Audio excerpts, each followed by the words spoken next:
नमस्कार बंधुगण, आमर ज्योतिष दर्पण यूट्यूब चैनल रो पुणी एक नुआ वीडियो को आपण मानक हार्दिक स्वागत करुछि। आज ए वीडियो रे आमे आलोचना करिबा कुंभ राशि लोकंकर आज दैनिक राशि फल विषय रे। एहा सहित जानिबा आज आपणक पई दिनटी किपरि रहिबो, कोन करिवे नाही एवं केउ केउ विषय रे आपण विशेष सतर्कता अवलंबन करिवे। एहा छडा आउ मध्य वीडियो रो शेष रे जानिबा आज किछि विशेष उपाय विषय रे, जहाको आपण विश्वास सहकारी जदि पालन करूछंती ताहाले निश्चय शुभ फल पाइबे। तेणु एही वीडियोटी को संपूर्ण भाव रे शेष पर्यंत देखंतु। तेबे वीडियोटी आरंभ करिबा पूर्वरु आसंतु जानि नेबा आज तिथि बार नक्षत्र ओ शुभ समय विषय रे। आज हेउची 19 नवेम्बर 2024 मंगलवार, मार्गशीर मास कृष्ण पक्ष, तिथि चतुर्थी, आरद्रा नक्षत्र।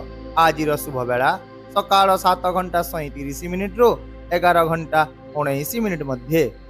ताहेले डेरी न करी एबे चालंतु जानिबा आज दिनटी कुंभ राशि पाई केमिति रहिबो। आज दिनटी आपणक पाई एक मिश्रित दिन हेबो। आज आपण कर्म क्षेत्र रे सफलता एवं गोटिए भल परिचय पाइबे। चाकरी करुवा व्यक्ति माने सेमानंक कार्य दक्षता आधार रे सेमानंक उच्च अधिकारी एवं सहकर्मी हृदय जीतिबे। आउ मध्य आपणकर आत्मविश्वास एवं नेतृत्व दक्षता प्रशंसित हेबो। यदि आपण कोनोसी गुरुत्वपूर्ण प्रोजेक्ट रे कार्य करूछंती तेबे एथिरे आज निश्चय सफलता पाइबे। व्यवसाय रे जड़ित लोक मानक पई मध्य दिनटी लाभदायक हेबो। आपण कोनोसी नूतन एग्रीमेंट किछि करि पारंती, जहा भविष्य रे आपणक व्यवसाय को नूतन उच्चता को नै जीवो। यह छड़ा यदि आपण आज कोनोसी नूतन पार्टनरशिप करूछंती ताहा मध्य आपणक पई विशेष शुभ हेबो। तथापि कोनोसी बड़ निष्पत्ति नेबा पूर्वरु भल भाव रे थरे चिंता करंतु, जहा आपणक पई विशेष लाभदायक हेबो। छात्र छात्री मानक पई आज कठिन परिश्रम एवं अनुशासन रो दिन हेबो। तमाने जदि कोनोसी प्रतियोगितामूलक परीक्षा पई प्रस्तुत हेउछंती तेबे आज पूर्ण आत्मविश्वास सहित आगको बढ़ंतु, सफलता निश्चय पाइबे। किंतु आज किछि क्षेत्र रे आपण सतर्क रहंतु एवं वृत्तिगत जीवन रे कोनोसी विवाद रु दूरे रहंतु। अर्थनैतिक दृष्टिकोण रु आज आपणक पई एक उत्साहजनक दिन हेबो। आपण हठात कोनोसी स्थान रु किछि टंका पाई पारंती। एहा आपणक आर्थिक स्थिति को स्थिरता देबो। यदि आपण पूर्वरु कोनोसी स्थान रे विनियोग करिथिले तेबे आज सेथिरु लाभ पाइबार संभावना अधिक रहिछि। व्यवसायी माने नूतन ग्राहक पाइबे एवं व्यवसाय रे अग्रगति करिवे। एहा छडा आपण मध्य आपणक सासु घर ठारू आज कोनोसी प्रकारर आर्थिक लाभ पाइबार बहुत संभावना रहिछि। तापि अनावश्यक खर्च गुडी को नियंत्रण करंतु एवं घर किंबा ऑफिस रे किछि यदि बड़ मॉडिफिकेशन करबा को चाहते तेबे एथि पई निजर बजेट को ध्यान रे रखंतु। यह व्यतीत आज कोनोसी आर्थिक योजना प्रस्तुत करबा समय रे परिवार सदस्यंक ठारू परामर्श नियंतु। स्वास्थ्य दृष्टि जदि देखिबा आज आपणक पई दिनटी स्वाभाविक रहिबो। यदि आपण दीर्घ दिन धरि किछि शारीरिक समस्या सह संघर्ष करुथिले एथिरु आज मुक्ति पाइबार संभावना रहिछि।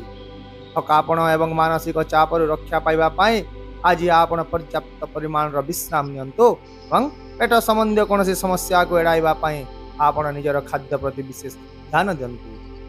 आज हालुका एवं पुष्टिकर खाद्य खांतु, जहा आपणक पई विशेष लाभदायक हेबो। यह सहित योग एवं ध्यान मध्य आपणको मानसिक शांति देबो। तेणु आपण निजर दैनंदिन जीवन रे व्यायाम को अवहेला करंतु नाही। आउ मध्य प्रचुर परिमाण रो पानी पियंतु एवं निजको हाइड्रेट रखंतु। पारिवारिक दृष्टिकोण जदि देखिबा आज आपणकर पारिवारिक जीवन रे उत्साह एवं सुख रे परिपूर्ण दिन रहिबो। घरे किछि शुभ कार्य आयोजन होई पारे, जहा परिवार रो समस्त सदस्यों को एकत्र करिवो। आउ मध्य आपण निज पिला मानक ठारू आज किछि भल खबर पाइबे।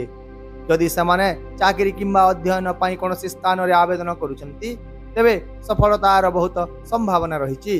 सामाजिक जीवन रे आज आपण निज संग मानक सहित समय अतिबाहित करिवार एक बड़ सुजोग पाइबे। किंतु आज कोनोसी गुजबरु दूरे रहंतु, नचेत आपणक पई यह କୌଣସି ଅସୁବିଧା ସୃଷ୍ଟି କରିପାରେ। ଏହା ବ୍ୟତୀତ ଆଜି ଆପଣ ନିଜ ପ୍ରିୟ ଲୋକଙ୍କ ସହିତ ସମୟ ବିତାନ୍ତୁ ଏବଂ ନିଜ ଭିତରେ ସକାରାତ୍ମକ ଶକ୍ତି ବଜାୟ ରଖନ୍ତୁ। ଯଦି ଆପଣ କୌଣସି ପ୍ରେମ ସମ୍ପର୍କରେ ଅଛନ୍ତି ତେବେ ଆଜି ଆପଣଙ୍କ ପାଇଁ ଏକ ରୋମାଣ୍ଟିକ ଦିନ ହେବ। ଏହା ବ୍ୟତୀତ ଯଦି ଆପଣ ଆଜି କାହାକୁ ପ୍ରପୋଜ କରିବାକୁ ଚାହୁଁଛନ୍ତି ତେବେ ଆଜି ଆପଣ ନିଜ ମନ କଥା ଖୋଲିକି କହିଦିଅନ୍ତୁ, ନିଶ୍ଚୟ ପଜିଟିଭ ରିଜଲ୍ଟ ପାଇବେ। ବିବାହିତ ଲୋକଙ୍କ ପାଇଁ ମଧ୍ୟ ଦିନଟି ବିଶେଷ ରହିବ। ଆପଣ ନିଜର ଜୀବନସାଥୀଙ୍କ ଠାରୁ ବହୁତ ସମର୍ଥନ ଏବଂ ସ୍ନେହ ପାଇବେ, ଯାହା ଆପଣଙ୍କ ସମ୍ପର୍କକୁ ଆହୁରି ଦୃଢ଼ କରିବ।